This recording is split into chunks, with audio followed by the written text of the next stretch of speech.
आपकी आवाज में आज बात जान पर भारी जाम की। लॉकडाउन के दौरान करीब 40 दिनों से घर में ही रह रहे लोग शराब की दुकानें खुलते ही घर से बाहर निकल आए, या यूं कहें कि घर से बाहर टूट पड़े। दुकानों के बाहर मीलों लंबी कतार लगी, शराब लेने की होड़ मची, लोग कोरोना को भूल गए, सोशल डिस्टेंसिंग खत्म हो गई। तो सवाल यह खड़ा हो गया कि कहीं लॉकडाउन के दौरान की गई मेहनत, सहे गए सारे कष्ट बेकार ना हो जाएं। सवाल ये, क्या सरकार को लोगों की सेहत से राजस्व की चिंता है और लोगों को भी क्या स्वास्थ्य की कोई फिक्र नहीं? इस बड़ी खबर पर आज हम अपने खास कार्यक्रम में चर्चा करेंगे। हमारे साथ कुछ खास मेहमान भी होंगे, तो आइए शुरू करते हैं आपकी आवाज। तस्वीरें देखिए, और ये तस्वीरें करीब करीब पूरे छत्तीसगढ़ की हैं, जहां जहां शराब की दुकानें हैं। और कल की तस्वीरें तो हमने आपको दिखाई थी, आज भी करीब करीब वही तस्वीरें हैं। तो रायपुर में लॉकडाउन के तीसरे चरण के दूसरे दिन भी शराब की दुकानों के बाहर पहले दिन जैसे ही हालात दिखे। शराब की दुकानों के बाहर सोशल डिस्टेंसिंग की धज्जियां उड़ती देखी गई। जानकारी के मुताबिक एक दिन में छत्तीसगढ़ में 25 करोड़ से ज्यादा की शराब बिक्री हुई। ग्रीन जोन जिलों में आज से ऑनलाइन शराब की बिक्री भी सुचारू तरीके से कराने के निर्देश दिए गए हैं।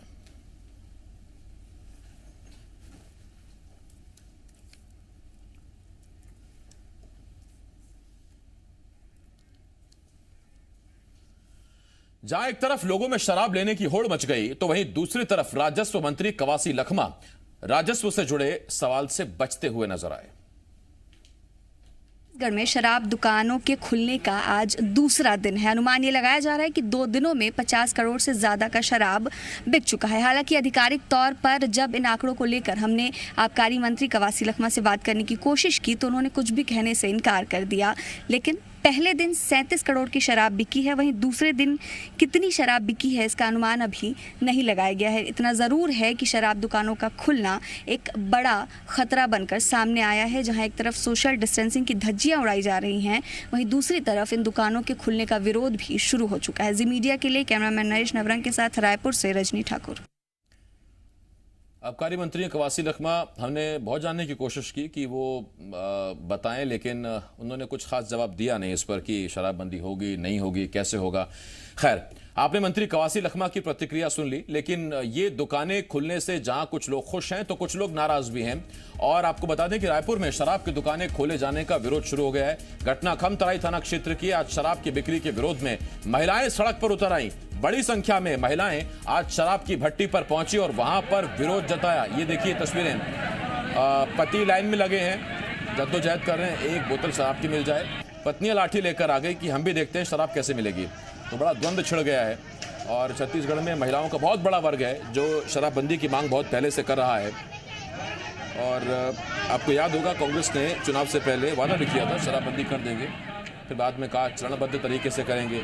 लेकिन फिलहाल तो शराबबंदी हो नहीं पा रही। हाँ, महिलाएं अपने स्तर पर जरूर अपने अपने इलाकों में शराबबंदी करवाने की कोशिश कर रही हैं।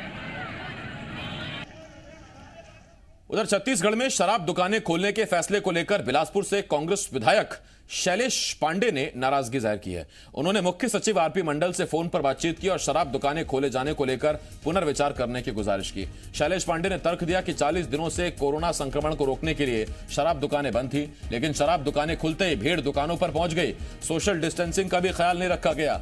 उन्होंने कहा कि आबकारी विभाग ने बिना तैयारी के ही शराब की बिक्री शुरू कर दी, जिससे कोरोना संक्रमण फैलने का खतरा बढ़ने लगा है। शैलेश पांडे ने मुख्य सचिव से कहा कि लॉकडाउन तक शराब दुकानें बंद रखी जाएं।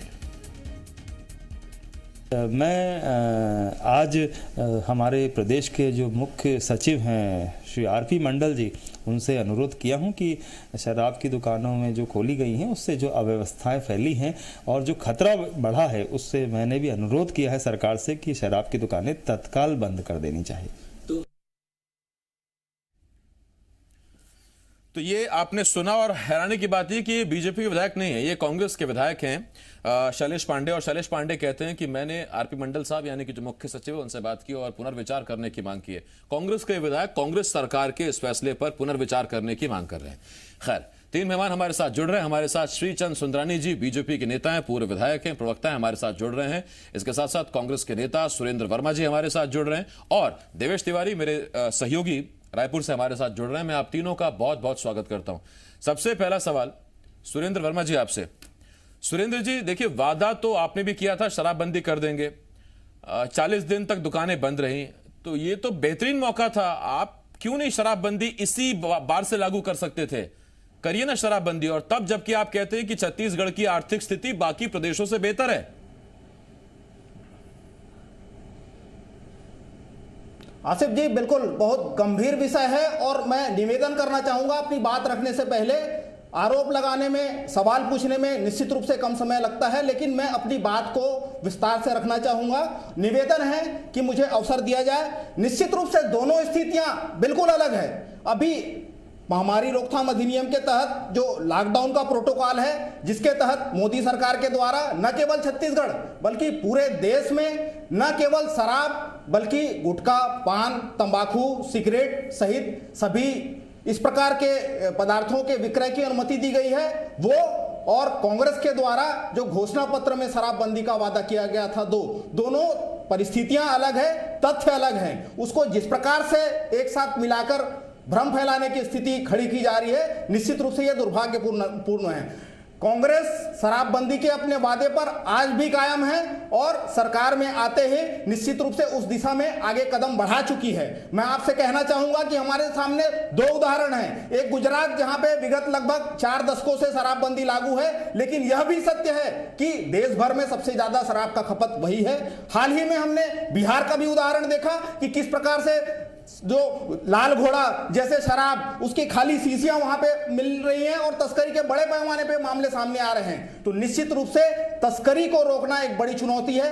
कांग्रेस सरकार आते ही इस संदर्भ में पूर्ण शराबबंदी के लक्ष्य को लेकर पूरे देश में एक मॉडल प्रस्तुत करने के लिए आगे बढ़ चुकी है। हमने भारतीय जनता पार्टी से भी आह्वान किया था, 3 कमेटियां बनाई, एक सामाजिक, एक राजनीतिक और एक प्रशासनिक। भारतीय जनता पार्टी को विधायक का नाम देने के लिए हमने कहा, लेकिन आज तक भारतीय जनता पार्टी ऐसे सामाजिक बुराई को मिटाने के लिए अपनी जिम्मेदारी से भागती रही है। हम तो चाहते हैं कि ऐसे सामाजिक मुद्दों पर विपक्ष का भी सहयोग मिले, लेकिन जिस प्रकार से अभी आपने सुरेंद्र जी, आप छत्तीसगढ़ में शराब की खपत की बात कही, मैं एक बात और कहना चाहूंगा। आज मध्य प्रदेश के कमेटियां बनाई थी, कुछ कमेटी आप भी बना रहे हैं। मैं सुरेंद्र जी लौट रहा हूं आपके पास। और दूसरी बात सर, देखिए, आपने मुझसे अनुमति मांगी कि मुझे खुलकर अपनी बात रखने का मौका दिया जाए। सर, आप मेरे मेहमान हैं, ये कोई सीबीआई की या ईडी की पूछताछ नहीं हो रही कि मैं पॉइंटर आपसे पूरा विस्तार से पूछूंगा।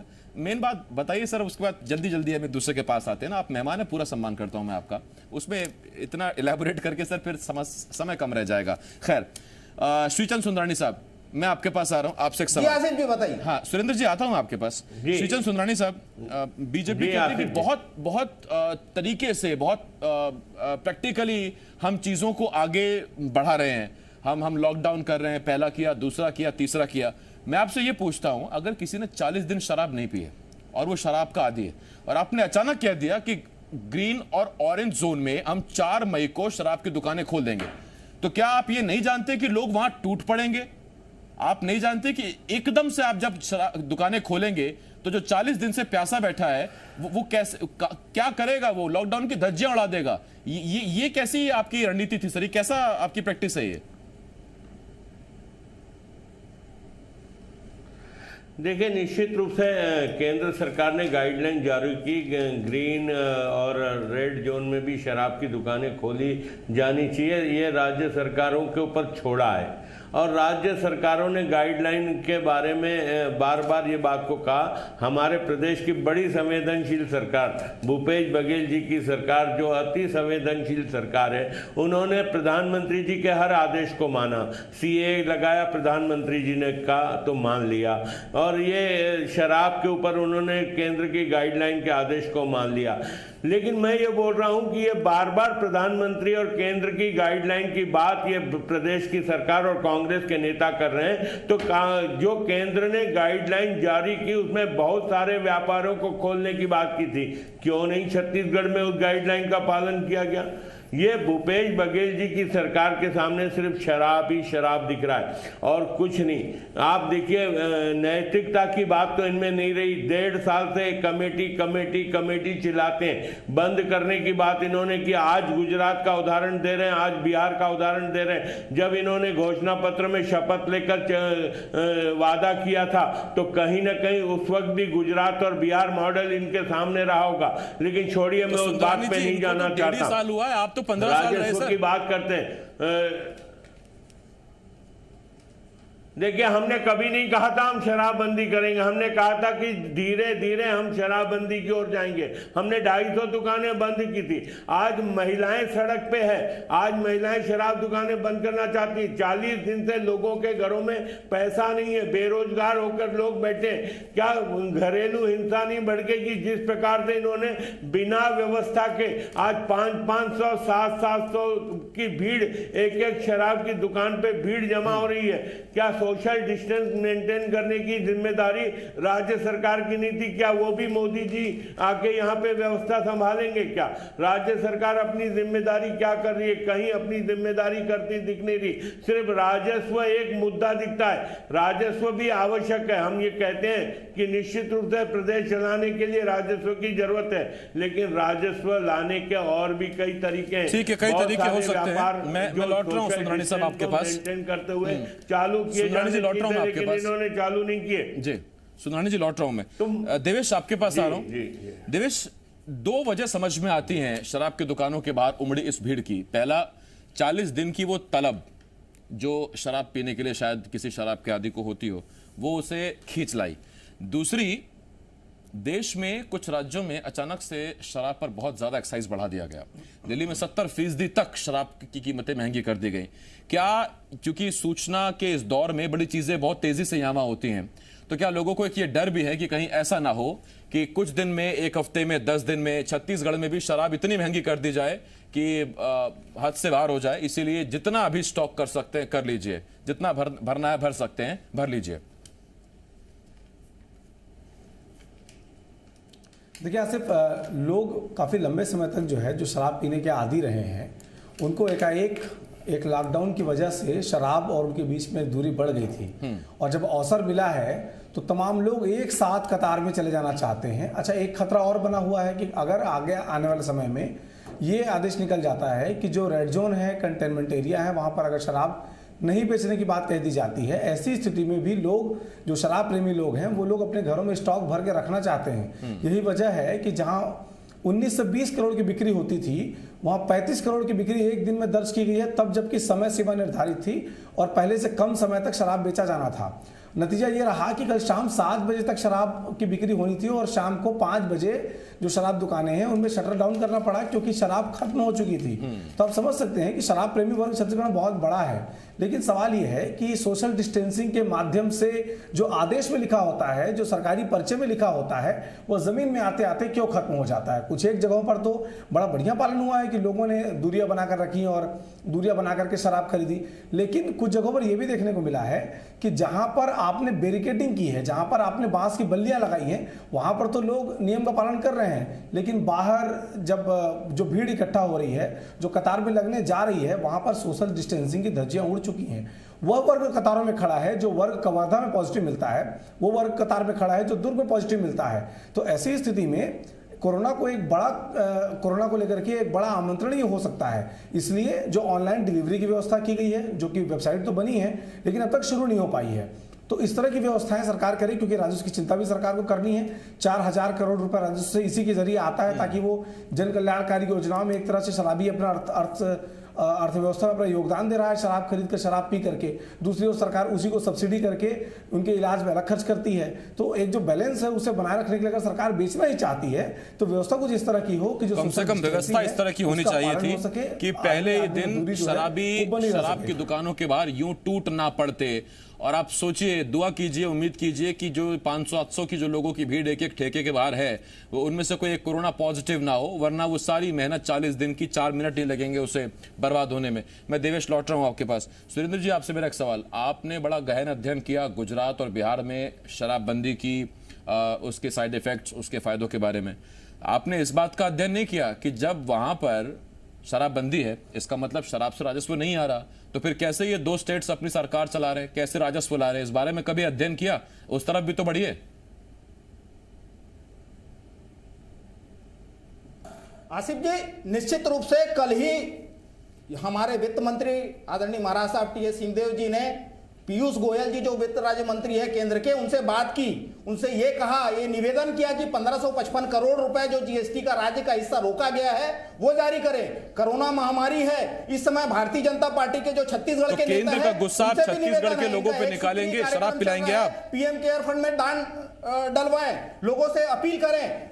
आसिफ जी, मैं आपके माध्यम से भारतीय जनता पार्टी के नेताओं से पूछना चाहता हूं कि क्या छत्तीसगढ़ की जनता केवल वोट लेने के लिए है? 9 सांसद चुन के भेजे हैं, केंद्र से क्या मदद ये दिलवा पाए?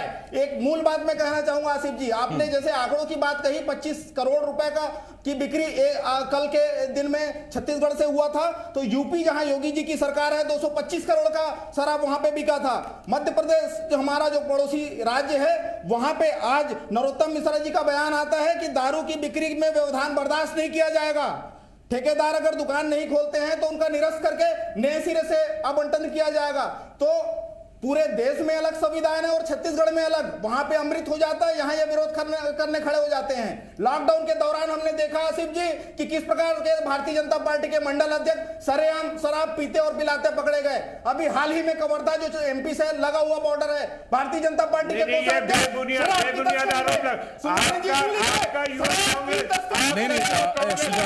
सुंदरानी जी, मध्य प्रदेश से खबर तो आई है सर। नहीं सुंदरानी जी, देखिए पुलिस अधिकारियों के साथ मिलकर अवैध शराब करते रहे, पूरे प्रदेश में अवैध शराब की बाढ़ आ गई। सुंदरानी जी, नियत में फर्क है। अरे आप शराब चाहते हैं, अरे क्या हो गया सर, एक मिनट रुकिए ना सर। आप संरक्षण दे सके, मध्य प्रदेश से शराब तस्करी करवा सके, छत्तीसगढ़ की जनता की आंखों में धूल झोंकना चाहते हैं। नहीं सुंदरानी साहब, देखिए ये जो सुरेंद्र जी ने एक बात कही कि मध्य प्रदेश में जो गृह मंत्री है उनकी तरफ से ये बयान आया, उसमें जब उनसे पूछा गया कि कुछ ठेकेदार जो हैं वो आनाकानी कर रहे हैं, ठेके नहीं खोल रहे हैं और वो कुछ नियम कानूनों की बात कर रहे हैं, तो उन्होंने कहा इस बात को कि हम विचार करेंगे फिर, और ऐसे लोग अगर नहीं शराब के ठेके खोलते हैं तो फिर हम विचार करेंगे दूसरे लोगों को देने के बारे में। इस तरह का बयान है, ये खबरों में है। मैं सुंदरानी जी लौट रहा हूं आपके पास, लेकिन देवेश उससे पहले आपसे एक सवाल। देवेश, क्या आपको नहीं लगता कि ये सबसे मुफीद वक्त था इस वक्त शराबबंदी का, तब जबकि 40 दिन का ये जो एक लॉकडाउन पीरियड हुआ, इस दौरान बहुत से लोगों को शराब नहीं मिली, जो कुछ लोग ब्लैक कर रहे थे, जिनसे लोगों को मिल रही थी वो बीच बीच में पीते रहे, लेकिन उनका कंजम्पशन कम हुआ। कुछ लोग ऐसे हैं जिनको बिल्कुल नहीं मिल रही थी और शायद कुछ दिन और ना मिलती तो वैसे भी बहुत लोग छोड़ चुके हैं, और यही सबसे मुफीद वक्त था। लेकिन आपने ठेके खोलकर फिर वही स्थिति ला दी है। इसका सीधा मतलब यह है कि चाहे सुंदरानी जी हो, चाहे सुरेंद्र जी हो, राजस्व एकमात्र लक्ष्य है।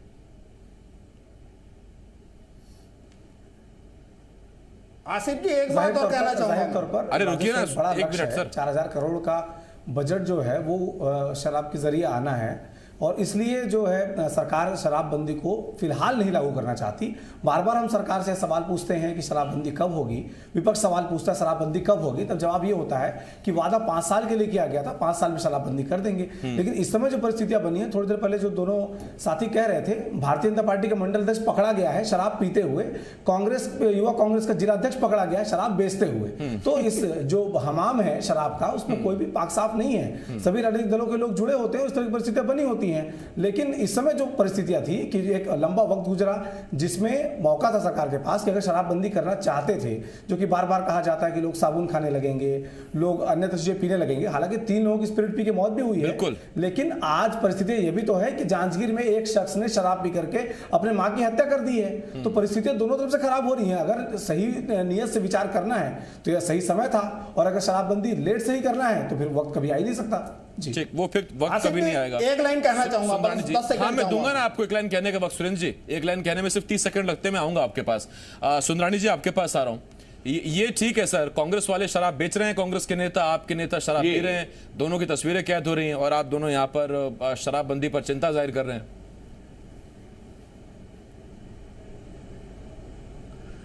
देखिए, निश्चित रूप से देखिए, मैं ये नहीं मानता कि भारतीय जनता पार्टी के कुछ लोग नहीं पीते होंगे, मैं इस बात को कभी नकारता नहीं, लेकिन स्मगलिंग करना, अवैध शराब बेचना, युवक कांग्रेस के अध्यक्ष को इन्होंने पार्टी से बर्खास्त किया, पुलिस के साथ मिलकर प्रदेश में अवैध शराब कांग्रेस के लोग बिकवा रहे, पूरे 15 साल में डॉक्टर, आप मुझे बोलने दीजिए, आप मुझे बोलने दीजिए। 17 में डॉक्टर रमन सिंह जी की सरकार से कोई भारतीय जनता पार्टी का कार्यकर्ता अगर शराब बेचते हुए नहीं मिला। शराब कांग्रेस के लोग बिकवा रहे हैं, पूरे प्रदेश में बिकवा रहे हैं। ये 40 दिन के लॉकडाउन के दौरान ही बिकवा रहे थे। 500 की शराब 2000 तक भी किए था। ठीक है सर, अगर आपको पुलिस पर, सरकार पर भरोसा नहीं, सुंदरानी जी, आप मोदी जी के सिपाही हैं, बीजेपी के सिपाही हैं, आप अपने स्तर पर पकड़ लाइए ऐसे लोगों को जो शराब बिकवा रहे हो। ये छत्तीसगढ़ के सेहत के लिए बहुत जरूरी है और उनको खुलासा करिए उनको। मैं लौट रहा हूं आपके पास। सुरेंद्र जी, आपने कहा था, मैं एक लाइन कहना चाहता हूं, मैं आपको दे रहा हूं। सुरेंद्र जी बोलिए। आसिफ जी, हाँ। हम चरणबद्ध शराबबंदी की ओर बढ़ रहे हैं। पूर्व में भी लगभग 100 दुकानें हमने बंद कराई थी। अभी लॉकडाउन के दौरान कल विक्रय में जो शिकायत आई उसके आधार पर 250 दुकान हम बंद कराए थे। आप 2 दुकान बंद कराने की बात रायपुर में है, उसमें से हमने रेड जोन में रायपुर है, आपने शराब चालू करा दी। 11 शराब अंग्रेजी रेड जोन में रायपुर राजधानी, आपने शराब चालू करा दी। लगातार 15 साल शराब कोचियों को आप याद करिए, सुंदरानी जी, कोचिया राज समाप्त किया है हमने। कोचिया राज, अरे कोचिया राज तो आपने चालू किया। कोचिया राज तो आपने चालू किया। कोचियों को बढ़ावा आपने दिया। अभी भी आज रायपुर में 15 दुकानें बंद की गई जहां सोशल डिस्टेंसिंग का पालन नहीं हो रहा था। 18 दुकानें चालू की गई। आज पापा जी की दुकान चालू की गई। आज रंजपारा की दुकान चालू की आप गई। लाइसेंस कैंसिल करें तो मानेंगे हम सुरेंद्र जी। की दुकान चालू की। आज आपने अरे कोई भ्रम नहीं फैलाता सर, रुकिए एक मिनट जरा। अरे आपका विधायक कह रहा है।